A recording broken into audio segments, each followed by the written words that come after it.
Let's just discuss those pertinent issues, beginning with you, Farah Maalim, especially on Tshisekedi and President Kagame now consenting to sit on the table. So far, we've seen this was not really bound to be happening, but at least now there's something in the offing. Yeah, I mean,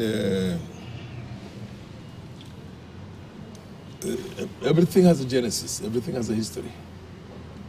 If you remember very well, the problems of Rwanda and Congo DRC started with the Banyamulenge. You remember the Banyamulenge?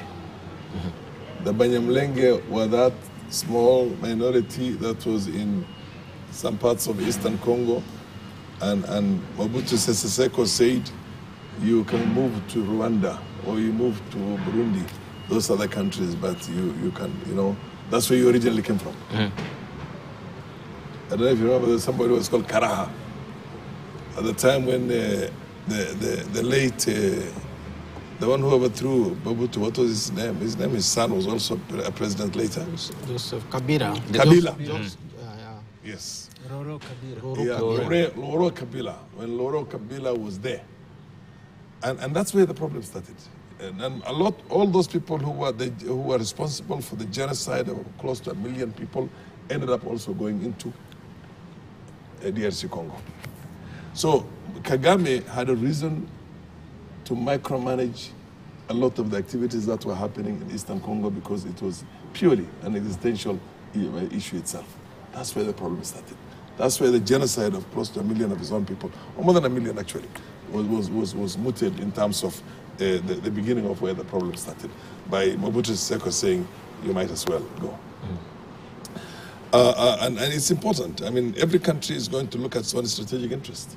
It looks at its own survival as a country and as a state within the framework of the kind of composition it has right now. Not, you know, putting into gas chambers millions of people or hundreds of thousands of people. So I think if the center in Kinshasa is willing to sit down with Kagame, and Kagame is willing to sit down to say that we need to reach certain agreements so that you are my neighbors, and as our neighbors, my neighbors, I have to also, the paramount, the most important, the sine qua non is my own survival as a nation and as a people in Rwanda. So if it's going to be a problem coming in from being imported from that side, I can't allow you to create a structure and a stability that essentially will eventually do what has been done to us. It's just like the Jews who say, never again, you know what I mean, the Holocaust. Although they also now basically,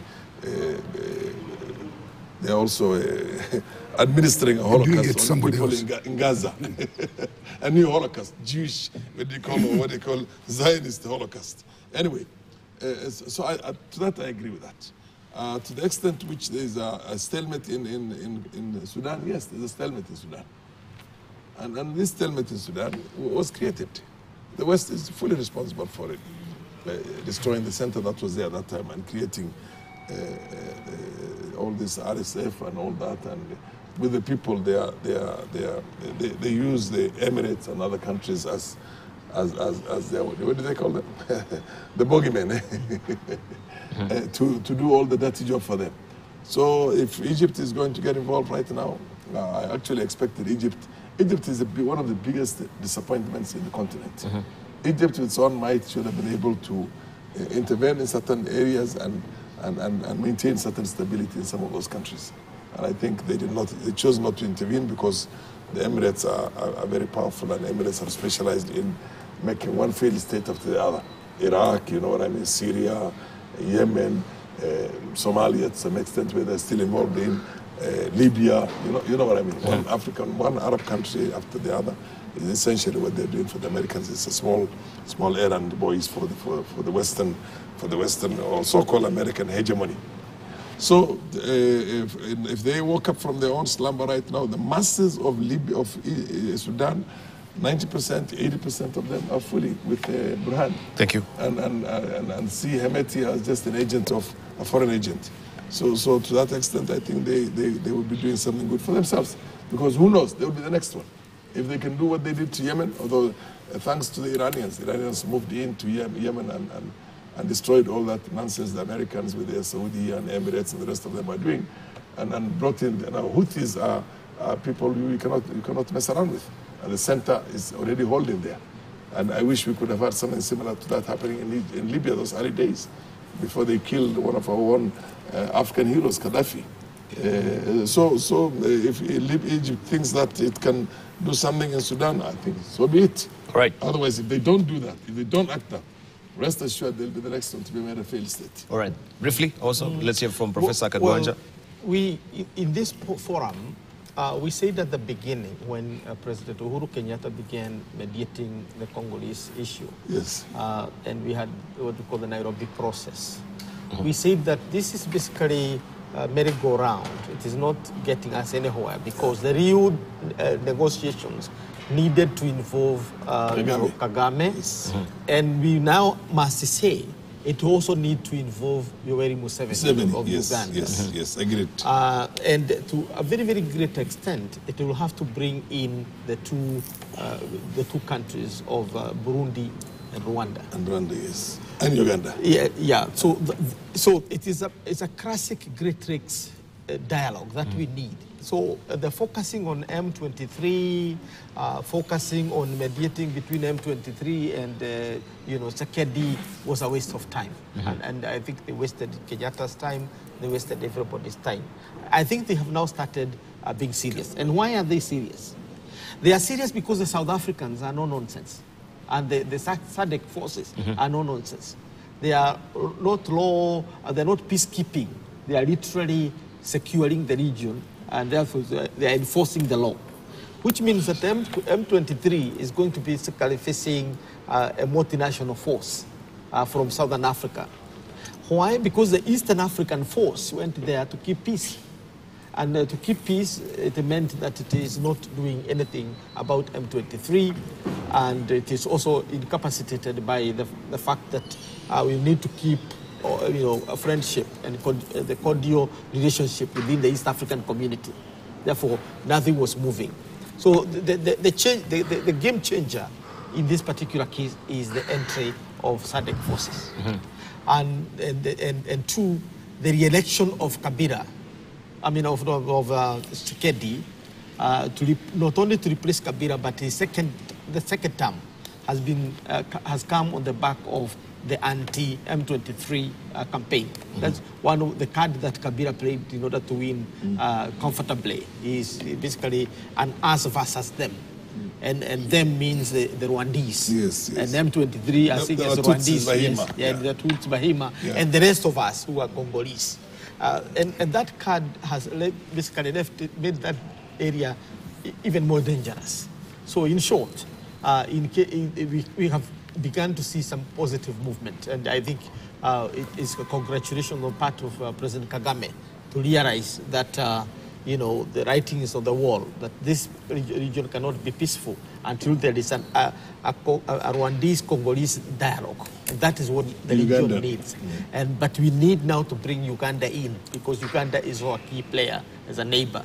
We need to bring Burundi in, because Burundi also has people in the Congo. And that's really the dialogue that we are looking for.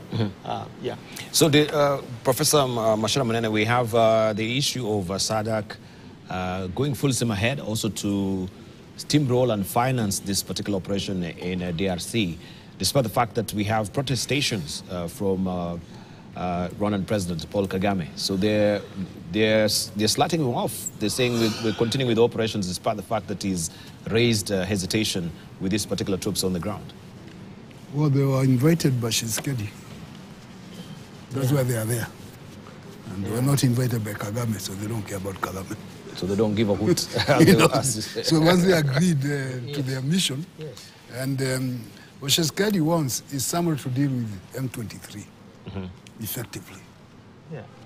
And if the SADC is going to do it, he's very happy about it. The positive thing that may be happening is that both Kagame and Tshisekedi are now willing to talk face to face, which is a very positive thing. Because ultimately, these people, in the days of Mobutu, they were together, isn't it? Yes, yes, all of them, Museveni, Tshisekedi, Kagame, Kabila, all of them, they were together. And when they removed Mobutu, then they started quarreling based on their perceptions of national interest. Even Museveni and Kagame quarreled. They almost went to war, over Eastern Congo. Yes. And yet they were working together. I think it was Kagame who was the chief of intelligence in Uganda. Yes. Before they, so these people, they know each other very well. And I think they did allow, at one time or another, their perceptions of national interest to cloud the bigger picture. So they quarreled. And now I think they are hurting. Both, all sides are hurting. So therefore they need to come together and say, like, can we sort this out? If SADC has helped them to see the light that way, maybe it's possible, it's positive. So I'm encouraged by to hear that Tshisekedi and Kagame want to talk. Not to talk through somebody. Directly. But to talk directly to each other. So you know each other. So not through mediators? No, forget about these mediators. They just eat good money. Because ultimately...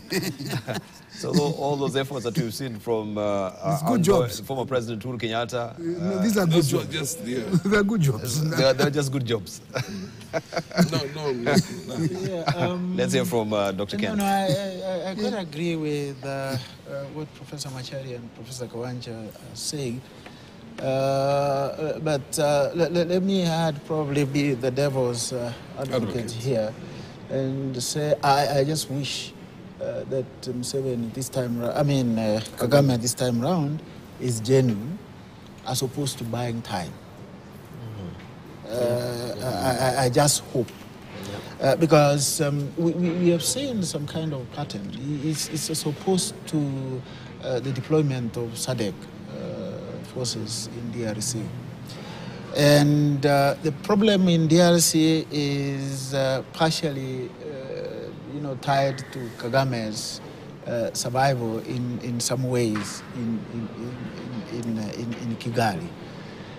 So what I would pray for at this moment in time is that he has come round as part of the Great Lakes and regional geopolitical efforts to find a lasting solution in DRC.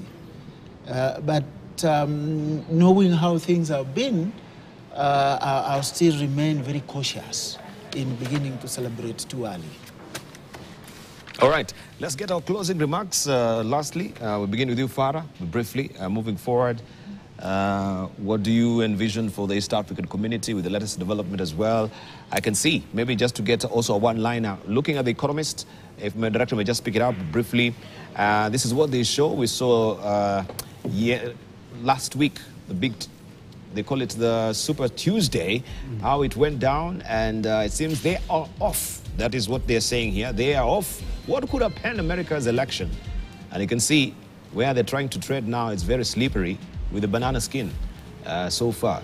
So this is the US general election where it is right now. It seems Donald Trump is in the running as far as also the Supreme Court is concerned. He will be in the ballot. What could have panned America's election? All right, just a one-liner, Farah. I know you can go hammer and tongs on this, and we're winding up. My director says today, be spot on. I'm a very indisciplined journalist. Look, the American elections is on the walls. I mean, the writings are on the wall. Biden has been a disaster, an absolute disaster, I can tell you that. And he's going to lose the elections, and big time. And I think the earlier Africans began disabusing ourselves from the niceties and the sugar coatings of the Democrats, the better. Because those people stand for no values. And we have a problem right now on the issues of LGBTQ and everything else. They literally want to shove down our throats everything that is evil and bad. For me, what's more and they're also responsible for all the conflicts that are there, one way or the other. All responsible for that. I would have been more what do you call interested in us coming closer home and discussing Somalia, Ethiopia, Kenya, Eritrea, and seeing what is best for us. You know what I mean? All right. Instead of worrying about them there. And I'm glad Kagwanja is here. I think at least his good old friend, me and him, Abi is run out of all the tricks. And most likely, we are looking at the. I hope we don't have a disintegration. Hang on a minute. I hope we don't have a disintegration of the Ethiopian center, because that would be dangerous. I think that's what we should be discussing. All right. Because you're talking about maybe 10 million refugees coming to us. I mean, all right. The Pharaoh are coming increasingly into Thank you, Farah. Into Addis Ababa. Thank you, Farah. Where is it from? What is behind it? There's a force behind as well. We need to wind up. Who's paying him? We need to go. The editors. I think it has been a good discussion today. Yes. We're going to across a number of issues. I must say that I think we need a very serious rethinking of our foreign policy, because at every point we are goofing, whether we are talking about Haiti, and they're beginning to make us look like critics, and we were the ones who literally set up this foreign policy. We are not critics. It is that there's a lot of goofing on our foreign policy, and it is making us look bad when we are not the ones who look bad. It is those who do not understand the dynamics of our foreign policy and the terrain in which we are operating today. Thank you. Thank you. All right, Now, Professor Macharia, your closing remarks. Donald Trump is likely to win this election. Yeah. Oh, yes, he's winning. Yeah. Yes, And yes. he'll be the second president says he to will come not. back. He will Yes. win. I said he will win. He will win. Yes. Oh, I thought the other way around. He's winning big. He's the second president. He will As be I the say- second president to do that. Yes. There was one in 1889.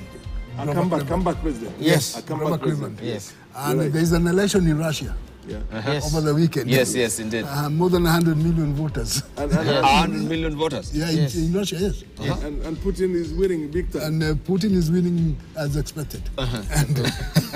And that's why our foreign relations should now be focusing Should be on. focusing. The West is dead. All right, The West there's is dead. election in Rwanda as well, and And then Kagame Rwanda. has gotten the ticket.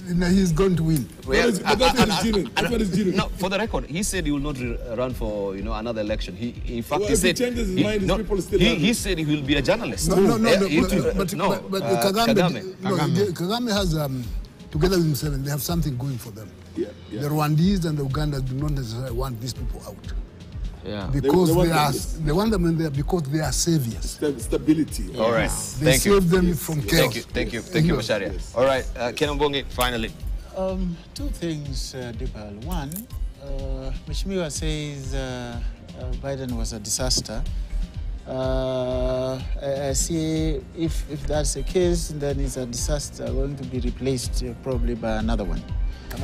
Yeah, so I don't know where the world is heading to, but Trump is winning. Number two, our president has tried and succeeded to some extent. You're giving a one-liner. Yes, Yeah. positive engagement. You're winding up. With the East and the West. But we need to rethink, as Professor Kawanja says, the formulation of our foreign policy. Thank you. There are things that needs to be relooked at. All right, thank you. Trump is bad, Thank you. but good for Africa. Yeah. All right, Good but in the sense that he's going to look inwards. You see what I mean? Thank We you. want somebody who's an isolationist. All right. All right. No, he's not going to Thank you. interfere with us. Thank he's you. going to look inwards. He's not going to come and keep us into kind of the We'll pick it up. We'll pick it up next week. Biden and Obama. As he says that Trump will, in his own words, he will win bigly. Big time. Bigly. He always says bigly. So we are waiting to see if he will win bigly on this as well. Thank you for your valued company. Professor Macharia Munene, thank you for coming through as well. Professor Peter Kagwanja, I really do appreciate. Farah Malim, right? This forum really fits you.